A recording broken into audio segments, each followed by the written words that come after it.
आज मी तुम्हाला माझं ट्रॅव्हलर पाम दाखवणार आहे। हे पाम ट्री लावून फक्त 3-4 वर्ष झालेली आहेत आणि बघा केवढं राक्षसी वाढलं आहे हे।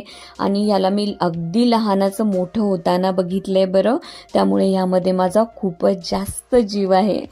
आता याला ट्रॅव्हलर पाम का म्हणायचं, तर हे जे पाम ट्री आहे ना ते त्याच्या पानांच्या मुळाशी पावसाचं जे पाणी असतं ना ते साठवून ठेवतं आणि प्रवाशांना इमर्जन्सीमध्ये ह्या पाण्याचा पिण्यासाठी उपयोग होतो, त्यामुळे हे आहे ट्रॅव्हलर पाम। आणि याचं आणखी एक वैशिष्ट्य म्हणजे हे अगदी केळीच्या झाडाप्रमाणे दिसतं आणि याची पाने तर अगदी केळीच्या पानांप्रमाणे असतात। बघा इथे तुम्हाला हे पाणी दिसतंय ना, हे त्या पाम ट्रीने साठवलेलं पाणी आहे। किती छान मोर पिसाऱ्याप्रमाणे दिसतं बघा हे। आणि ह्याचं आणखी एक वैशिष्ट्य म्हणजे हे हवा शुद्ध ठेवण्यासाठी खूप मदत करतं। चला तर मग बाय बाय।